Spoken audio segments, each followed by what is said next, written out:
आप सभी का हमारे चैनल पे स्वागत है। प्लीज हमारे चैनल को सब्सक्राइब, लाइक, कमेंट, शेयर करें।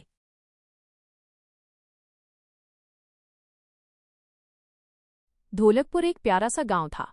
चारों तरफ खेत, बीच में तालाब और मुख्य सड़क पर एक छोटी सी दुकान, राजू जनरल स्टोर। राजू इस दुकान का मालिक था। उसका चेहरा सादा, पर मुस्कान ऐसी कि कोई भी उसे झूठा नहीं समझ सकता था। सुबह सुबह जब सूरज की पहली किरण खेतों पर पड़ती तो राजू अपनी दुकान खोल चुका होता।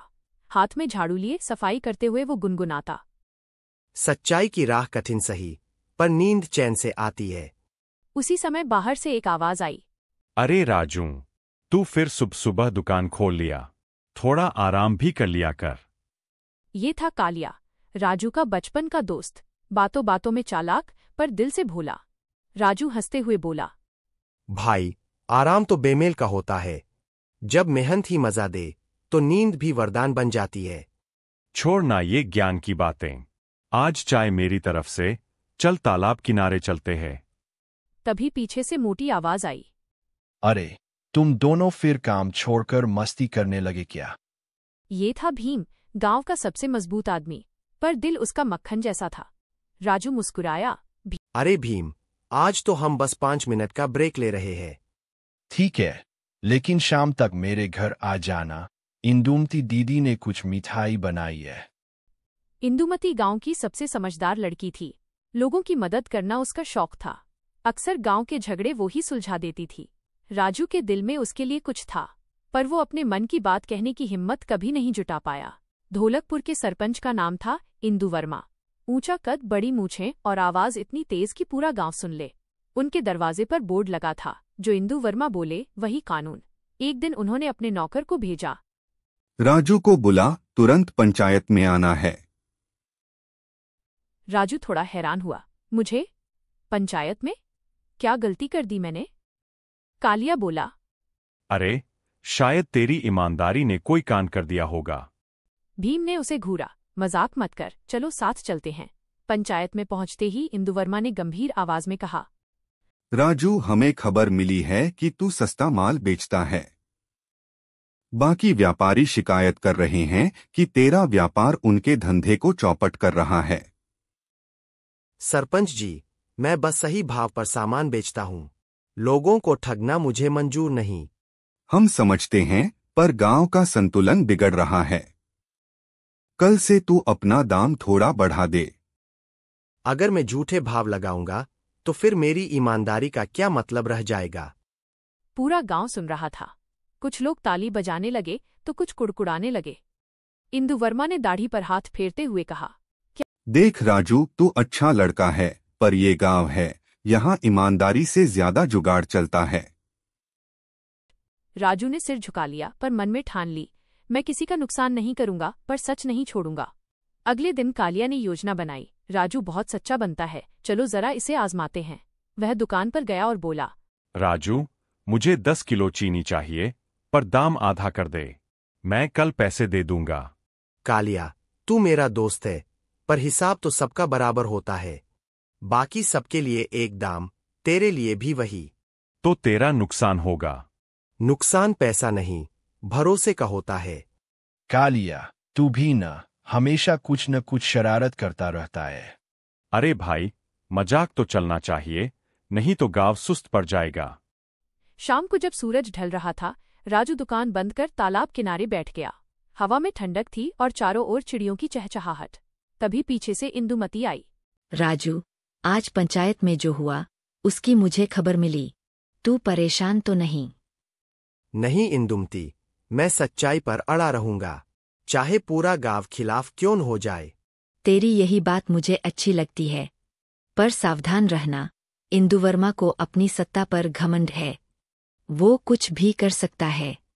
मुझे डर नहीं, क्योंकि झूठ कभी जीत नहीं सकता। इंदुमती मुस्कुराई और चली गई। राजू के मन में कुछ हलचल सी हुई। उसे लगा जैसे हवा में कोई नई कहानी लिखी जा रही हो। इंदु वर्मा अब राजू से चिढ़ चुका था। उसने बाकी व्यापारियों को बुलाकर कहा, हमें इस राजू को सबक सिखाना होगा। उसकी सच्चाई गांव के कानून से ऊपर नहीं चल सकती। उन्होंने मिलकर योजना बनाई, राजू पर चोरी का इल्जाम लगाएंगे, अगले दिन सुबह जब राजू अपनी दुकान खोलने पहुंचा तो देखा उसकी दुकान का ताला टूटा हुआ था और अंदर के पैसे गायब थे।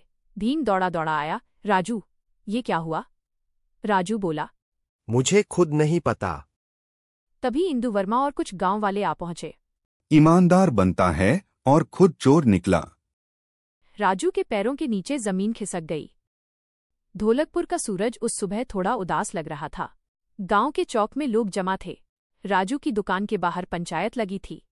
सरपंच इंदु वर्मा ऊंचे तख्त पर बैठे बोले, गांव वालों, कल रात राजू की दुकान का ताला टूटा और पैसा गायब हो गया।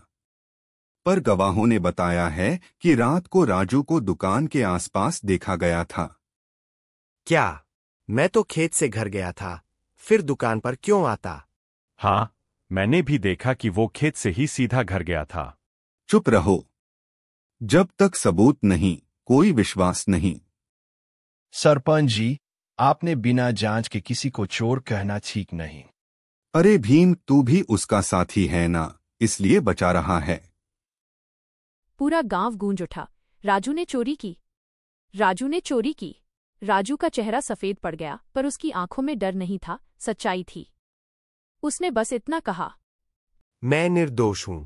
सच्चाई एक दिन सबके सामने आएगी। उस रात कालिया अपने घर में बैठा दाल रोटी खा रहा था। बीच में बोला, यार, इस राजू की दुकान की चोरी में कुछ तो गड़बड़ है। हाँ, पर कौन करेगा चोरी? गांव में सब तो उसे इज्जत देते हैं। सब नहीं, सरपंच इंदु वर्मा और उसके चमचे उसे पसंद नहीं करते। शायद उन्होंने ही कुछ किया हो। पर सबूत? वही तो ढूंढना है। अब देखना, कालिया का दिमाग क्या कम है। अगले दिन कालिया ने एक मजेदार प्लान बनाया। वो दुकान के पास गया और ऊंची आवाज में बोला, अरे, मैंने तो सुना है कि जिस दिन चोरी हुई उसी रात सरपंच का नौकर देर रात बाजार से लौटा था। लोगों ने कान खड़े कर दिए। किसी ने पूछा, सच? कालिया बोला, क्या आप? अरे, सुनी सुनाई बात है, पर धुआं वही उठता है जहां आग होती है। सारा गांव कानाफूसी करने लगा। इंदु वर्मा का नौकर डर गया और शाम को कालिया के पास आया। भाई, ये बात किसी से मत कहना, वरना सरपंच मुझे मार देगा। तो सच बता दे, चोरी किसने की? मुझे नहीं पता, लेकिन सरपंच ने कहा था कि रात में दुकान के आसपास देखना, कोई अंदर जाएगा। कालिया के दिमाग की घंटी बज उठी। मतलब इंदु वर्मा कुछ जानता है। इंदुमती को जब ये सब पता चला तो उसने राजू से कहा, अगर सच्चाई सामने लानी है तो हमें चतुराई से काम लेना होगा। मैं झूठ या चाल नहीं चलना चाहता। कभी कभी सच्चाई के लिए चाल जरूरी होती है, लेकिन सच्ची चाल। कल सरपंच के घर में ग्राम सभा है। वहां सब लोग होंगे। हम वहीं सच्चाई का खेल खोलेंगे। अगले दिन सरपंच के आंगन में ग्राम सभा लगी। इंदु वर्मा अपने तख्त पर बैठा था और बोला, आज फैसला होगा राजू दोषी है या नहीं। राजू चुपचाप खड़ा रहा। इंदुमती और कालिया ने अपनी चाल शुरू की। कालिया ने ऊंची आवाज में कहा, सरपंच जी, क्या आप बता सकते हैं कि चोरी के वक्त आपकी तिजोरी में कितने पैसे थे? मेरी तिजोरी? उसमें क्या काम? बस ऐसे ही पूछ लिया। वैसे आपके नौकर ने बताया कि आपने उसी रात किसी को दुकान के पास भेजा था। पूरा गांव सरपंच की तरफ देखने लगा। इंदु वर्मा तमतमा गया। झूठ, ये सब झूठ है। अगर झूठ है तो सच साबित करें। हम सबके सामने आपकी तिजोरी खोलेंगे और देखेंगे उसमें क्या है। सभी लोग हाँ हाँ करने लगे। मजबूर होकर इंदु वर्मा ने तिजोरी की चाबी लाई। ताला खुला और सब दंग रह गए। अंदर वही राजू की दुकान का पैसा रखा था जो चोरी हुआ था। पूरा गांव हक्का बक्का रह गया। भीम ने गरज कर कहा, अब बोलो सरपंच जी, ये चोरी किसने की? मैंने नहीं। बस राजू को सबक सिखाना चाहता था। अगर आप मुझे नीचा दिखाना चाहते थे तो चोरी क्यों? ईमानदारी की सजा झूठे इल्जाम नहीं होती। आज से ढोलकपुर में झूठ की नहीं, सच्चाई की सत्ता होगी। लोगों ने तालियां बजाईं। भीम ने कालिया से कहा, देखा भाई, तेरी जासूसी काम आ गई। अरे, कालिया का दिमाग भी किसी से कम नहीं। धन दौलत खो जाए तो फिर मिल जाती है, पर ईमानदारी खो जाए तो जिंदगी अधूरी रह जाती है। पूरा गांव राजू के नाम का जयकारा लगाने लगा। राजू भैया की जय, ईमानदार व्यापारी की जय। कई साल बीत गए। ढोलकपुर अब एक मिसाल बन गया था। लोग कहते थे, जहां राजू जैसा व्यापारी हो वहां धोखा नहीं, भरोसा बिकता है। इंदु वर्मा ने अपनी गलती मानकर राजू से माफी मांगी। राजू ने मुस्कुराते हुए कहा, गलती से बड़ा कोई नहीं, माफी मांगना भी एक तरह की ईमानदारी है। इंदुमती और राजू की दोस्ती धीरे धीरे प्रेम में बदल गई। कालिया अब राजू एंड कंपनी में साझेदार बन गया और भीम उनका सुरक्षा प्रमुख। हर साल ढोलकपुर में ईमानदारी दिवस मनाया जाने लगा, जहां बच्चे राजू की कहानी सुनते और सीखते सच्चाई की राह भले कठिन हो, लेकिन अंत में वही जीतती है।